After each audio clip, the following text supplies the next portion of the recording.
few weeks ago, Art shared a beautiful piece of creative nonfiction about his grandmother. This was an extraordinarily touching piece filled with detail and emotion, and looking at it from one perspective, it's easy to say that the piece could find its way into a lit mag as a microfiction list piece. List pieces are a fantastic way to tell a story through the seemingly innocent format of a list. Dig around in your favorite microfiction lit mags, and it won't take you long to find them. But looking at it from another way, every single line of Art's piece, to me, when he read it aloud, sounded like it had the potential to be a story within itself. And that's what I want to talk about today.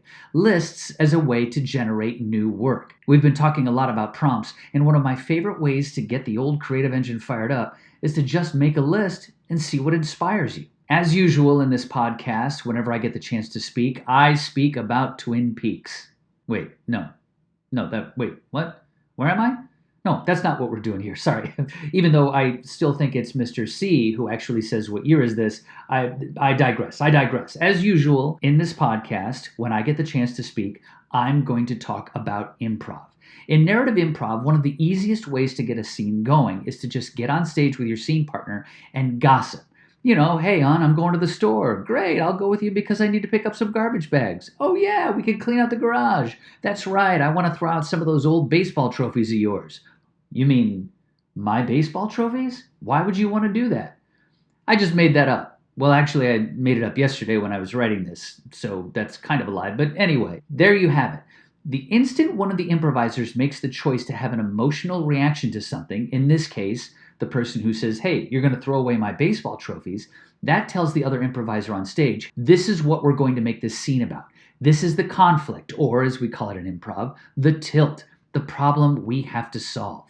It's a similar thing if you want to generate a new piece of work. Now, you've probably felt this. You've been writing and all of a sudden an idea comes out of the blue, and it might not even be related to the thing you're writing, but it's that voice that you hear inside that says, hey, this is the avenue I want to take the writing down. So let's see if we can find that inspiration in making a list. Try it for yourself. Let's take, for example, what I did this morning. I woke up, I drank some coffee, looked out my window with my morning coffee, and thought about what the day was going to hold and how much crying I would have to do in it. I walked the dog, had some breakfast, took a shower, brushed my teeth. Pretty basic stuff, right? None of that stuff has that same emotional punch that Art's piece did. But I'm not trying to make a list story here. I'm just gossiping, as we would have called it in that improv scene, in a way to find something to talk about. When I make one of these lists, I'm looking for something that I can have an emotional reaction to, something that triggers that inspiration. For example, in the list that I just read, I woke up. Alone? Again? Or was somebody there? Was it a wife? Was it a partner I'm having problems with? Was someone supposed to be in bed but they're not there now? Who? Why? Or maybe the other thing that I talked about, took a shower. Maybe there's some soap left from an ex. The possibilities are endless. It just depends on what gives you that emotional inspiration to create something. And it doesn't have to just be a list of what you did, like I made from the things I did this morning. It could be the memories that you have of someone. For example, the grandmother that Art talks about in his piece that he read a couple weeks ago.